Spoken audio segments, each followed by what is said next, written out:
안녕하세요. 문사탄 문서연 선생님입니다. 수능이 끝나고 교재 작업을 하는 도중에 또 핸드폰을 켰습니다. 왜 해야 할 일이 많을 땐 딴 게 이렇게 하고 싶을까요? 오늘의 영상은 수학의 본질입니다. 또 생뚱맞게 딴 과목입니다. 이건 뭐냐면 제 채널에서 국어의 본질, 글 읽기의 본질이 엄청 많은 분들에게 보여지고 있는 것 같아요. 거기 댓글이 하나 달렸어요. 선생님, 수학의 본질도 이렇게 영상 찍어주세요 라는 댓글이었습니다. 근데 너무 재밌을 것 같은 거예요. 그래서 제가 꼭 찍을게요 그랬거든요. 오늘입니다. 수학의 본질. 이 영상을 보시기 전에 꼭 국어의 본질, 비문학의 본질, 글 읽기의 본질 영상을 꼭 보고 오셔야 돼요. 왜냐면 같은 맥락이거든요. 잠깐 정리해봅니다. 그 영상 보신 분들은 아실 거예요. 이렇게 나라고 하는 존재가 있습니다. 세상을 끌고 오죠. 이 세상을 끌고 오는 방법엔 글자, 우리가 이야기하는 상징이죠. 이 글자가 한글로 되어 있고 한글의 구조라면 국어인 거고 이 글자가 영어라면 영어인 건 거죠. 그래서 이 세상을 끌고 오는 능력, 즉 글자는 중요하지 않아요. 세상이 중요하거든요. 그러니 글자가 아니라 세상을 봐 라고 하는 이 능력, 이것이 비문학이었다 라고 선생님이 지난 영상에서 이야기를 했습니다. 그러면 수학의 본질은요? 라고 이야기하면 똑같은 이야기입니다. 세상을 가지고 옵니다. 근데 이 상징이 글자가 아니라 숫자인 거예요. 문장 구조가 식이 되는 거죠. 무슨 말이냐? 여기 세상이 있어요. 여기 문쌤입니다. 접니다. 저에게는 언니가 있어요. 이렇게. 근데 몇 살이 많냐면 저보다 2살 많습니다. 그러면 이 이야기는 뭐냐면 한글로 이 세상을 이야기한다면 문쌤은 2살 많은 언니가 있다. 문쌤은 뭔가 문장 구조가 좀 안 맞는데 문쌤에게는 어쨌든 이해하셨을 거예요. 그냥 안 고치고 바로 그냥 갑니다. 만약 이거 영어로 한다면 Moon has a sister who is 2 years older than her 이라고 이야기할 수 있겠죠. 그러니까 이건 이 세상인데 이 세상을 한글로 이야기하면 국어가 되는 거고 영어로 이야기하면 그건 그냥 영어가 되는 거죠. 자, 여기에 숫자로 이야기합니다. 저희 언니는 저보다 2살 많습니다. 어떤가요? 선생님이 세상을 받아들이는 힘인 것 같아요. 어떤 분께서 댓글을 달아주셨어요. 이거 재능이라고. 그리고 이건 모든 사람들이 접근하기 힘들다고. 조금은 일리가 있는 것 같아요.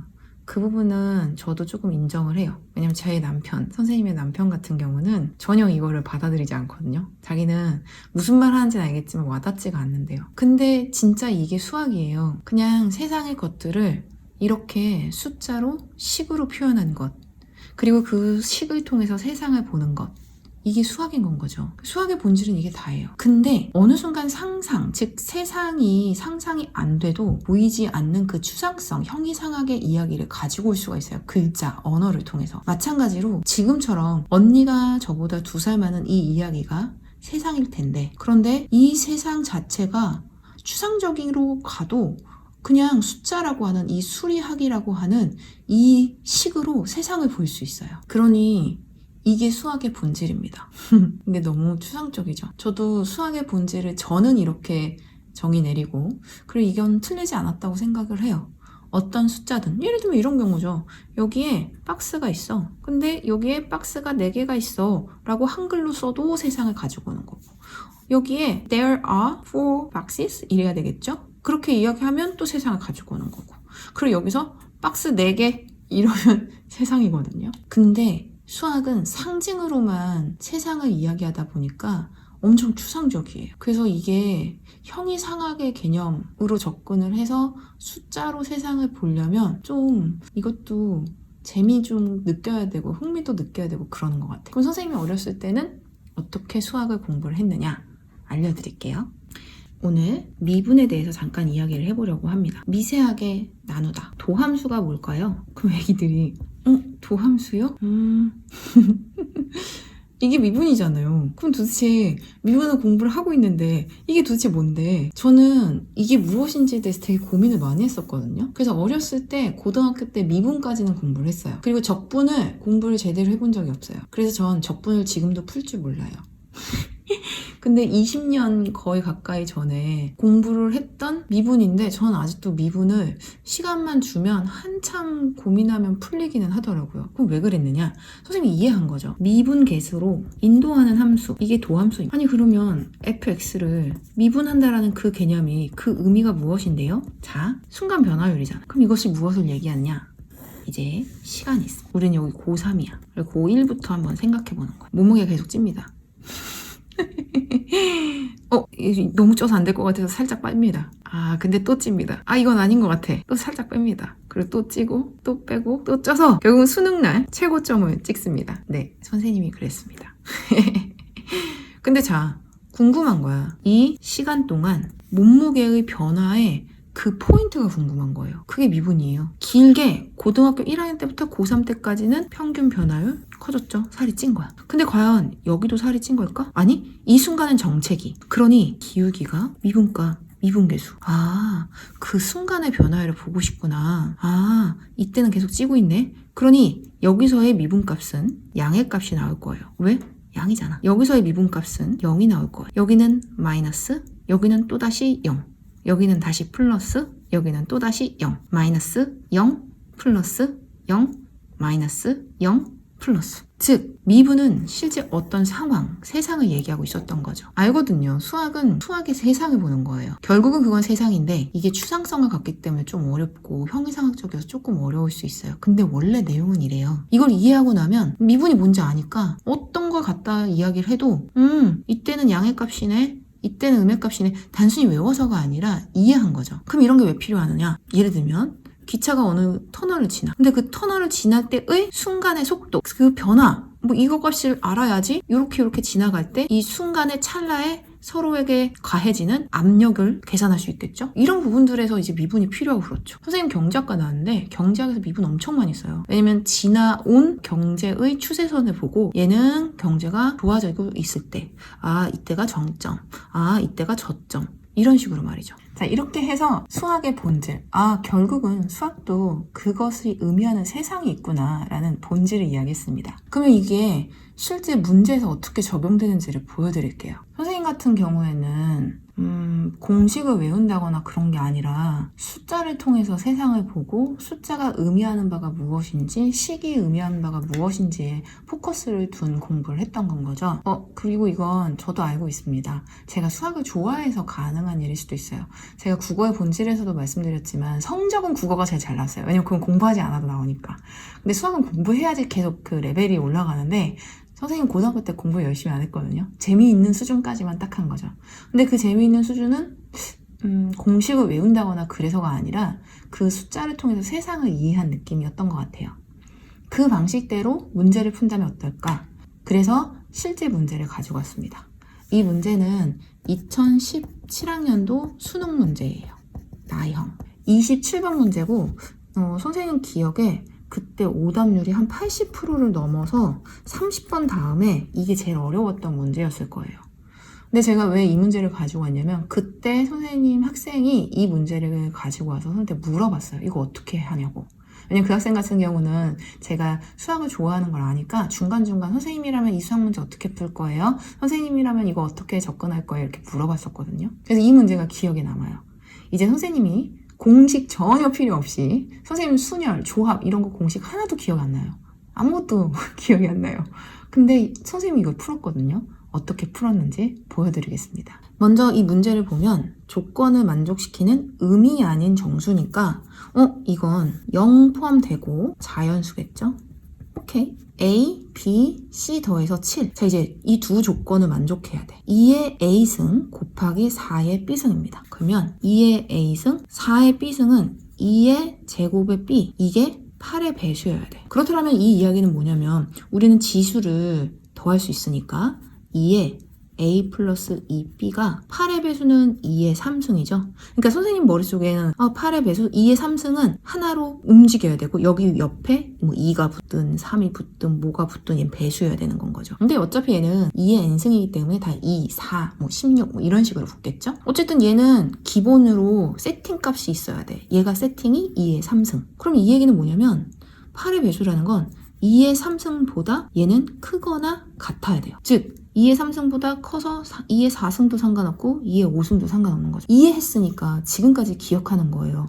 아, 이게 지수가 이야기하는 세상이구나. 이게 본질이구나. 이렇게 말이죠. 자, 이런 경우야. 그러면 이 이야기는 뭐냐면 A 플러스 2B가 3보다 크거나 같다라는 얘기잖아요. 그러면 이 이야기는 거꾸로 무슨 얘기를 할 수 있냐면 A 플러스 2B가 3보다 작으면 얘는 성립이 안 돼. 요 경우를 곰곰이 보면 A가 0이거나 혹은 자연수 이런 거 가능하니까 0 이거 성립 안 돼요. 왜냐면 얘는 3보다 작은 거니까. 그지? 3보다 작기만 하면 돼. 0, 1. 오케이. 2니까. 그리고 여기에 0, 2 안 돼요. 어차피 그러면 3보다 커버리기 때문에 그거는 성립이 돼. 여기 안 되는 경우를 찾는 거죠. 안 되는 경우를 또 찾아보니까 여기가 1, 그리고 1이 들어가면 3보다 같거나 크다니까 0. 그리고 여기 2 괜찮아. 그리고 0. 이 네 경우는 얘를 성립할 수 없기 때문에 안 되는 경우야. 이것만 빼주면 돼. 자, 이제 그 다음 가로 갑니다. 이게 이제 나였어. 그런데 가인데 선생님은 뭐 이게 조합인가? 어떤 식으로 풀 수 있대요. 근데 선생님은 그 공식이 하나도 기억이 안 나. 근데 만들면 되지. A, B, C. A가 0일 때 한번 따져보는 거죠. 그러면 A가 첫 번째 0이라면 얘는 0, 7 괜찮아. 1이면 6 괜찮아. 그리고 2, 5 괜찮네. 3, 4, 4, 3, 5, 2, 6, 1, 7, 0. 뭐 요 정도 시간이야. 요렇게 하나, 둘, 셋, 넷, 다섯, 여섯, 일곱, 여덟. 8가지가 나와. 이제 두 번째로 넘어갑니다. A가 1일 때야. 그럼 여기는 0, 여긴 6이야. 1, 5, 2, 4, 3, 3, 4, 2, 5, 1, 6, 0. 여기는 하나, 둘, 셋, 넷, 다, 일곱. 7가지 경우. 이제 느낌 딱 오죠? 이때 한 번만 더 확인해 보는 거야. 어떻게? 2를 넣고 0, 그 다음 5 넣어야죠. 1, 4, 2, 3, 3, 2, 4, 1, 그리고 5, 0. 따란 6가지 경우네요. 이제 느낌 딱 오죠? 0부터 1, 2, 3, 4, 5, 6, 7까지. 왜냐면 A는 7까지 가져갈 수 있으니까. 이 경우에 얘는 8, 얘는 7가지, 얘는 6, 그리고 얘는 7이 딱 들어가는 순간 여긴 빵빵이어야 되니까 얘는 1이 될 수밖에 없거든요. 그리고 5, 4, 3, 2, 1. 이렇게 9, 9, 9, 9. 9가 4번 있으니까 총 36가지의 경우가 나옵니다. 뭐에서? A, B, C가 7을 만족하는 경우에. 근데 이 36가지 경우 중에 이 4경우는 빼야 돼요. 그러니 36-4는 32. 답은 32입니다. 선생님은 순열, 조합 아무것도 기억이 안 나요. 다시 얘기하자면 20년 전 그런 공식들이 머리에 남아있질 않아요. 하지만 가장 기본적인 지수의 개념, 그리고 가능한 경우, 가능하지 않은 경우들을 볼 수 있는 건 거죠. 근데 결국 수학은, 선생님도 수학을 만점을 맞거나 그러지 못했어요.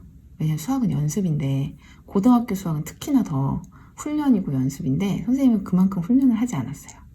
다만 이것만큼은 확실했죠. 내가 공부한 거에 대해서는 확실히 이해했고 그것이 어떻게 변형이 되어도 무슨 말인지 알고 있었기 때문에 그걸 전부 다 풀 수 있었죠. 이것이 선생님이 생각하는 수학의 본질입니다. 숫자, 그리고 그 식이 의미하는 어떠한 세상이 있는 거죠. 다만 선생님도 알고 있어요. 추상성 때문에 이 수학의 언어를 이해하는 건 조금은 다른 과목보다 어렵다는 걸 말이죠. 근데 무엇을 얘기하는지 곰곰이 따져보면 이렇게 풀 수 있거든요. 근데 모든 문제를 또 이렇게 풀 수 있느냐? 아니에요. 저도 알고 있어요. 선생님 수학 점수도 만점이 아니었듯이. 왜냐면 이거는 또다시 그 다음 단계를 풀 수 있는 훈련과 연습이 필요한데 선생님은 중간에 하다 만 거죠. 고등학교 때 공부 열심히 안 했으니까. 하지만 이 큰 맥락만 이해하면 수학도 재밌게 공부할 수 있어요. 이게 영상이 완성이 되는 거 맞겠죠? 지금까지 문쌤이 생각한 수학의 본질이었습니다.